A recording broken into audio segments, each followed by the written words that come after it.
Olá pessoal, bom dia, tudo bem? Meu nome é Paulo Sérgio, a gente está aqui para mais um momento aqui do nosso curso de Direito Tributário. E hoje a gente vai tratar do assunto repartição das receitas tributárias, que é uma situação de obrigatoriedade imposta pela Constituição à União de repartir parte dos tributos para os estados e para os municípios, como também a obrigatoriedade que a Constituição impõe aos estados de repartir parte de alguns tributos para os municípios. Ok? Então, está elencado lá nos artigos 153, parágrafo 5º da Constituição, artigo 157, 158 e 159.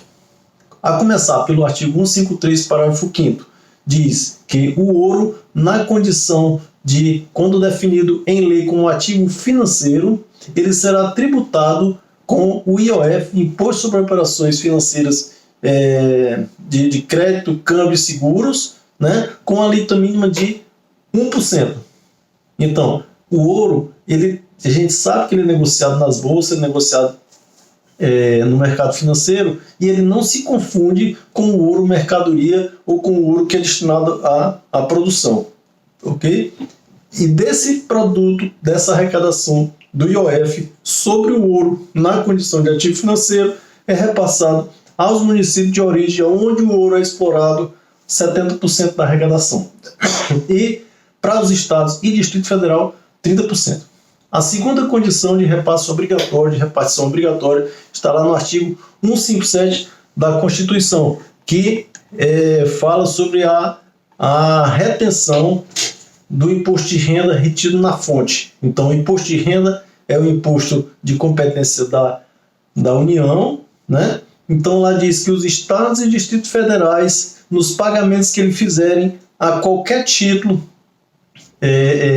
tanto os estados quanto os distritos federais, quanto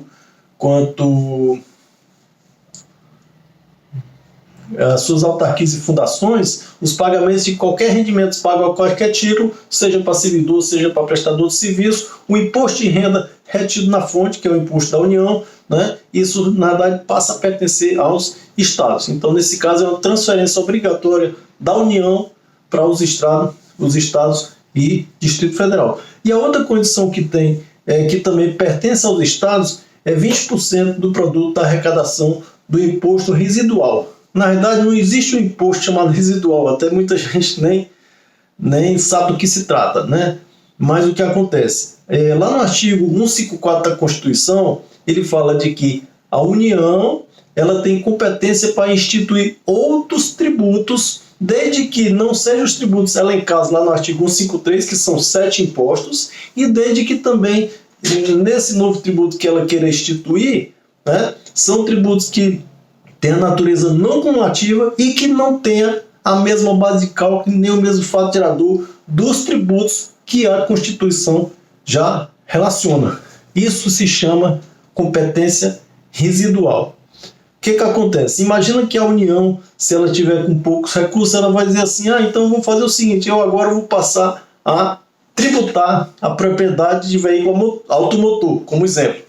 Nós sabemos que a propriedade de veículo automotor ele já é tributado por um tributo chamado IPVA, que é um imposto de competência estadual. Então, a União não pode criar um outro tributo na mesma condição da propriedade, no mesmo fato gerador que no caso é a propriedade, porque já existe um tributo nesse sentido.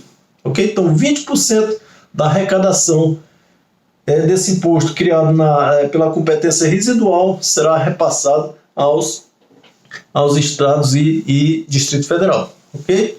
A terceira hipótese de repasse obrigatório,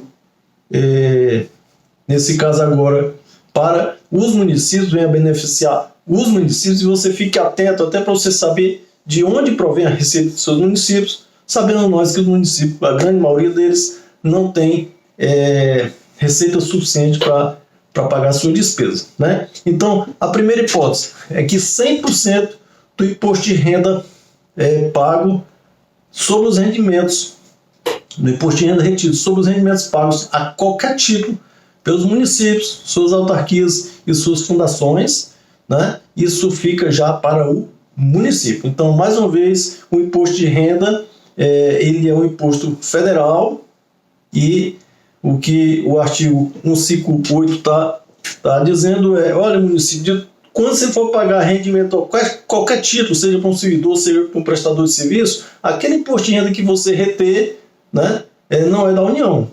Já é seu, você já fica com ele, 100% desse imposto.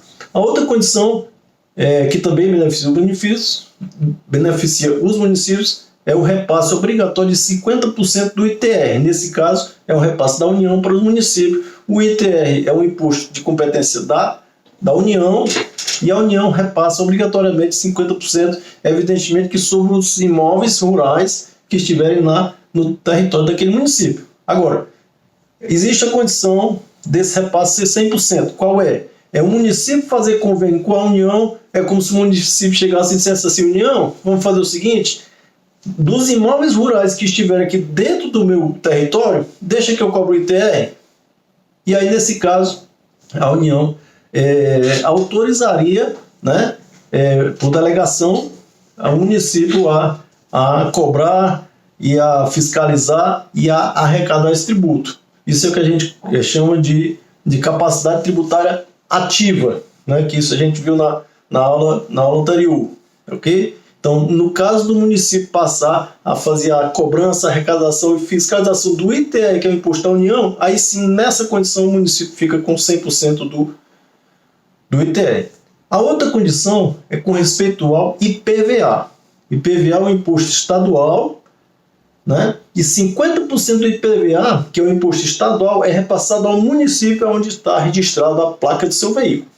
Então, se você quiser ajudar o seu município, você registra o seu veículo no município lá que você reside, ok? E a última condição, que é também uma fonte de receita obrigatória para uso de repasse obrigatório para os municípios, é com respeito ao ICMS, que também é um imposto estadual. Então, 25% do ICMS arrecadado naquele município é uma arrecadação que vai para o Estado, porque o imposto é estadual, mas o Estado repassa 25% dessa arrecadação para os municípios, ok? E a última hipótese de repasse obrigatório de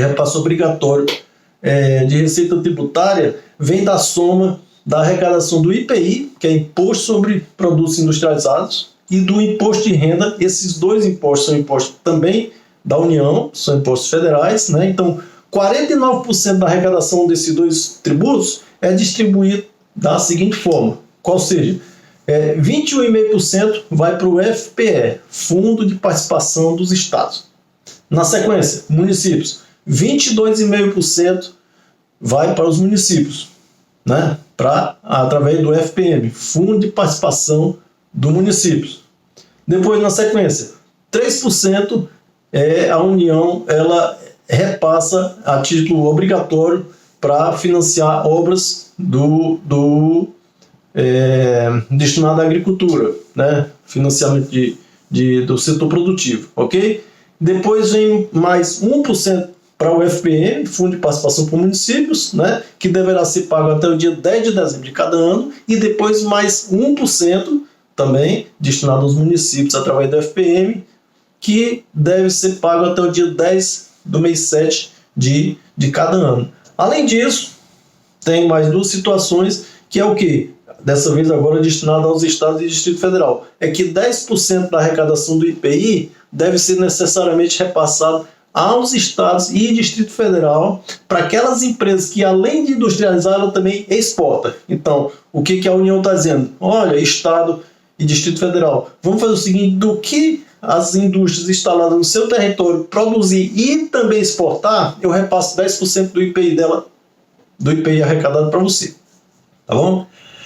E a última situação é o repasse de 29% da arrecadação da CID. Né? A CID é uma contribuição que incide sobre a questão do domínio econômico, é basicamente um tributo que incide sobre os combustíveis, né?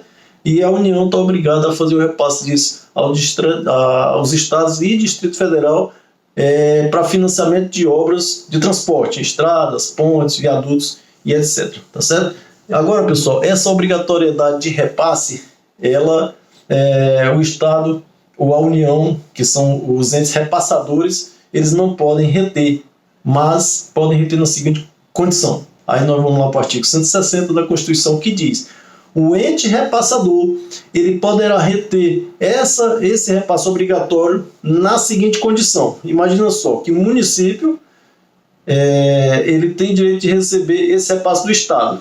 Mas se o município estiver devendo ao Estado, o município ou suas autarquias estiver em débito com o Estado, aí o Estado chega e diz assim: olha, município, eu não vou te pagar não, que como é que tu tá me devendo e eu vou te pagar? Então primeiro tu me paga para depois eu fazer esse repasse. Então essa é a primeira condição de hipótese de retenção. A segunda hipótese de retenção é no caso do agente recebedor, né?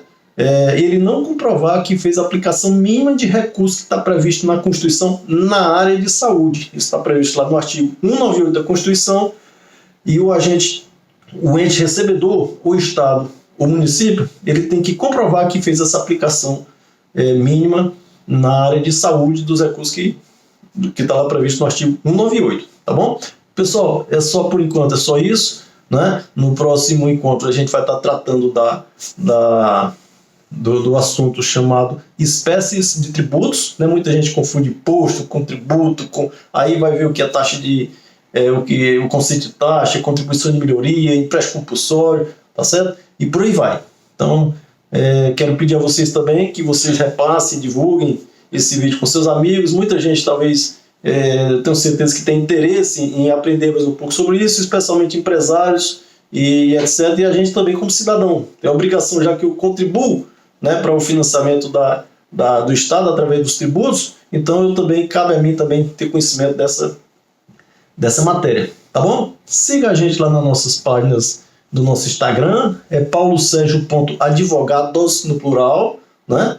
E também lá no Facebook, a gente tá lá também, e também no YouTube. No YouTube eu criei um canal agora recente, já tem vídeo lá, inclusive esse vídeo ele está de uma forma mais completa, mais detalhada, com muito mais tempo, está disponível lá no YouTube. E o canal do YouTube eu vou estar divulgando no canal do Instagram. Então se inscreva, dá um like, siga a gente, compartilhe, dá um legal, dá um sorriso, né? Tá bom? Obrigado e até a próxima então. Um abraço, até mais.